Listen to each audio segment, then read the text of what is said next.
Because Allah subhanahu wa ta'ala will put us through situations where you look around and you cannot see a way out. You look around and you just see problem, problem, problem, challenge, challenge, challenge, hardship, difficulty. And you can't understand the wisdom and why would Allah be doing this, right? Why are there bad things that happen in the world? Like, where is God, right? People are always asking that kind of question. If Allah is there, then why do bad things happen, right?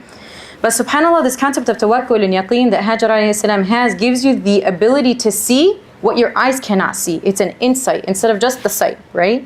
So she's able to know, I know that Allah subhanahu wa ta'ala is not going to leave me. So then what does she do? You know, she suckles her baby a little bit. She eats from the dates and water she has a little bit until her supply is completely diminished, until she's got nothing left. And now her baby starts to cry because her baby's hungry and she can no longer suckle her baby because she is hungry and thirsty herself. And her baby just starts wailing. So she's overwhelmed and she has this baby crying in front of her and she doesn't know what to do. So the only thing she can think to do is to put the child down and let me go try to figure this out, right? So you guys know the rest of the story. She walks between the mountains of Safa and Marwa. There's a really, really important point we have to remember about the story. One version of the story could have sounded like she went up to the top of Safa, looked around. Is there water? Is there food? Is there people? No? Okay, let me try the other one. Marwa, walk up to the top. Is there water? Is there food? Is there people? No. If I were in that situation or you were in that situation, you probably would have been like, okay, that didn't work. So you probably would have thought, well, let me think of a different route. Let me go to a different mountain. Let me go to a different place. Let me try something different that I haven't tried already, right? You would have went to the top of both mountains and see nothing and just assumed, okay, then there's nothing. But this is where her conviction again comes in.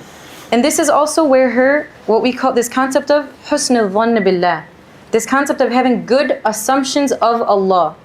That even though she knew in the beginning, Allah was going to take care of me. Okay, but now time is passing, she's getting hungrier, she's getting thirstier, her child is getting hungry and thirsty, she's tried to go up to a mountain, she's tried a second mountain. At some point, all of us here would have reached the point of despair. Like, okay, I'm done for. Like, Allah has forgotten me, there's no way I'm going to come out of this. How am I going to make it through, right?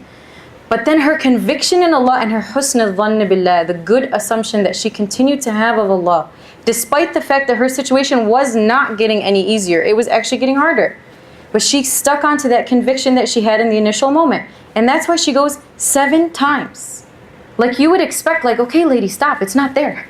The water's not there, the food's not there, the people are not there. Just stop, just give up. That's what you would think her reaction would have been.